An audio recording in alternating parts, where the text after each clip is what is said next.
Five Nights at Freddy's, from the horror game saga to the nightmare on the big screen. As the lights flicker and shadows twist, a fearless night guard is thrust into the epicenter of horror, where animatronics are not just game characters, but a tangible threat, and we couldn't leave this film out of our list. So get ready as we identify the mistakes and discuss the best decisions that would surely help the characters or you to beat the animatronics. So give it a like, grab your popcorn, and let's dive into the video. In the Freddy Fazbear's Pizzeria, a once popular and now empty family fun spot, we see a night guard trying to escape something seemingly very threatening. He gets captured and subjected to a torture device, becoming the first victim. A few days later, we meet Mike, a mall security guard who lost his job due to a misunderstanding. He attacked a man, thinking he was a child kidnapper.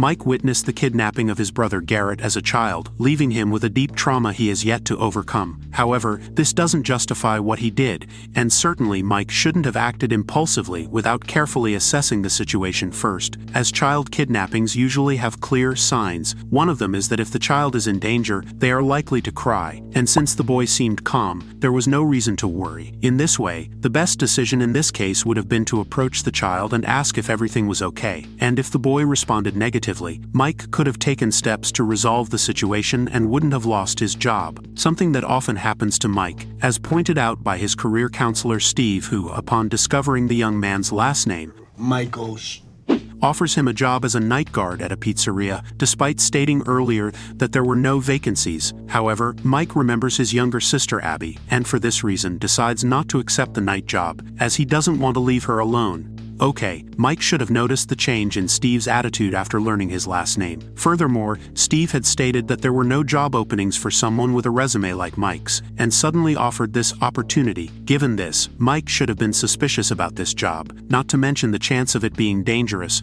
especially since it is a nighttime security job, a time when ill-intentioned people often act. The next day, Mike meets with his Aunt Jane and Abby's psychiatrist to discuss custody of the child. Jane argues that Mike is not capable of taking care of the girl, and he counters by revealing that Jane is only interested in the money the state provides. Despite acknowledging some valid points in favor of Jane, Mike doesn't want to give up custody, and the psychiatrist suggests to Mike that he find a job to postpone the legal process and keep Abby living with him, as deep down, the girl loves being with her brother.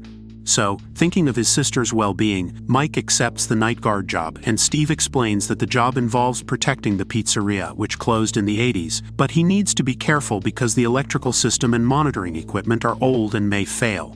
On his first night on the job, Mike finds a tape and plays it, discovering that it's an old training video for security guards. The video explained that the place was intended for families and children, where creatures called animatronics were the highlight, advanced robots for the time, created by an unknown robotics expert, and the guards were responsible for keeping the robots and the place safe. At the end of the video, Mike falls asleep and has disturbing dreams about his brother's kidnapping, encountering children who witnessed the crime, but they flee when he approaches.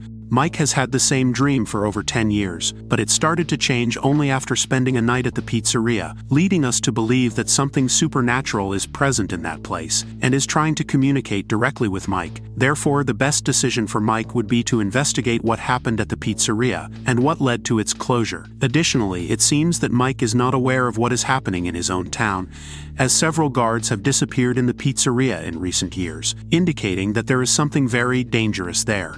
Meanwhile, Jane hires a group to vandalize the pizzeria and force Mike's dismissal because without a job he would lose custody of Abby. On the second night, Mike, being a good guard, eventually falls asleep and has the same dream again. This time he manages to follow a boy but is surprised by an attack. He wakes up in a panic, realizing that everything around him is malfunctioning. Outside, a police officer rings the bell. She introduces herself as Vanessa and asks if he is the new security guard, but upon realizing that Mike was injured, she kindly offers help to treat his wounds. However, Mike is still confused, trying to understand how the boy from his dream managed to harm him in real life. Vanessa tells him about the pizzeria, which closed in the 80s due to the disappearance of 5 children, the same ones that appear in Mike's dreams. She decides to show him the place properly, turning on all the lights and machines, displaying the animatronics in full operation. At least until a malfunction occurs due to a lack of maintenance. Actually, if you paid attention, the children that appear in Mike's dreams are clearly representations of the robots. The boy in the top hat corresponds to Freddy, the boy with bunny ears is Bonnie, the little girl in yellow represents Chica, and the small one with a hook is Foxy. The similarities are evident, and it's surprising that Mike hasn't realized this yet. At dawn, Mike and Vanessa leave without noticing the presence of Jeff, who was hired by Jane to vandalize the place, and this just proves that Mike is a terrible security guard since he has cameras around the pizzeria but didn't even realize that Jeff was plotting something. However, Jeff, his sister, and friends encounter the restaurant's animatronics, which mysteriously came to life, and easily eliminate the group. Okay, this invasion plan was one of the silliest I've ever witnessed. Jeff knew that Mike was the security guard, which means there were surveillance cameras on the premises, and even knowing this, they entered without masks, making it easy for the police to recognize them in the security camera footage. But forget about that. The most alarming situation is that Max, Jeff's sister, was also eliminated by an animatronic. Fatality. And she used to be Abby's babysitter, and her disappearance forces Mike to take Abby to Freddy Fazbear's Pizza. However, he instructs the girl never to leave the surveillance room, and after setting up a small tent to make the environment more comfortable for Abby, Mike decides to thoroughly inspect the place for the first time and clean up all the damage caused by the vandals. Surprisingly, he doesn't find any of the bodies, and when the clock strikes 4 a.m., fatigue overcomes Mike, and he finally falls asleep. While Mike dozes off, his sister Abby hears the voice of a child calling for her. Abby. Curious, she approaches the animatronics, finding only one of them. In my opinion, it was already a mistake to bring the child to the pizzeria, but Mike could have at least locked the surveillance room, considering that he probably has access to all the keys in the location, and that would have prevented the girl from leaving unsupervised. Mike has another dream. He encounters one of the children from the dream and asks for help to find out who kidnapped his brother, and the child asks what Mike is willing to give in return, and then he makes the mistake of saying that he would give anything. However, the child disappears, leaving only a drawing of a rabbit on the ground. Okay, making a deal with a spirit can have irreversible consequences, and it would have been wiser to first ask what the children wanted, as the agreement could involve an offering or even his life. Next, Mike is awakened by his sister's screams and rushes to help her, only to find her surrounded by animatronics. Surprisingly, the creatures turn out to be friendly and were just tickling the girl. But realizing that the situation was not a joke and that no one was controlling the robots, Mike panics and decides to get his sister out of there as quickly as possible. That night, he returns to the pizzeria with Abby, something that seems strange to me, as if it were me, I would never set foot in that place again. However, Vanessa was already there, observing the drawings and reminiscing about her childhood when they used to sing about their love for the yellow rabbit. And what raises suspicions is that Vanessa already had knowledge about the robots, as she did not express surprise at the entire situation. Meanwhile, Abby has fun with her new friends, but accidentally gets hurt. And Vanessa advises Mike not to take Abby back to the pizzeria, which would be the most sensible choice. Mike then leaves Abby in Jane's care and returns to the pizzeria during the day. There, he takes several sleeping pills in an attempt to uncover the identity of his brother's kidnapper in his dreams. However, this time the dream is different, and the children propose that he stay with Garrett forever in exchange for Abby. Initially, Mike accepts the offer but changes his mind, and the children attack him.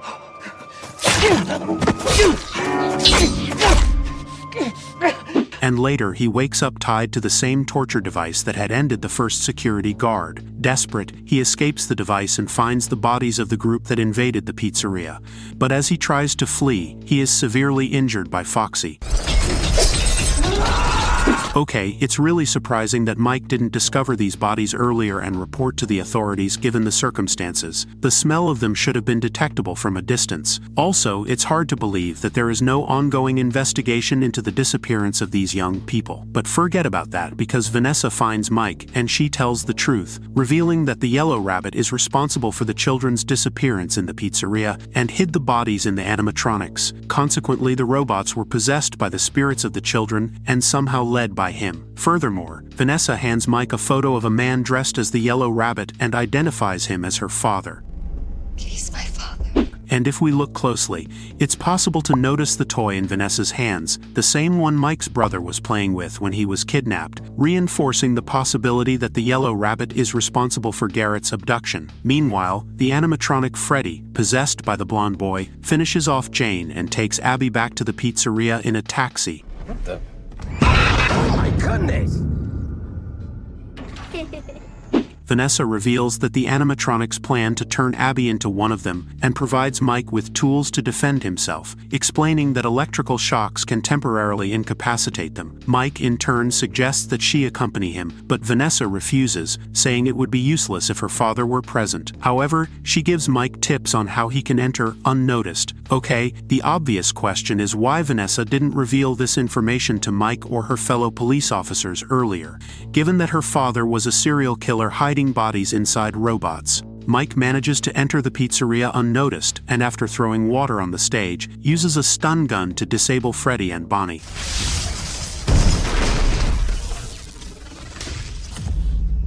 With this, he prevents Chica from placing the girl inside a robot. However, while the two try to escape, Mike is attacked by Mr. Cupcake and asks his sister to hide. Foxy even finds the girl, but she is saved at the last moment by Vanessa.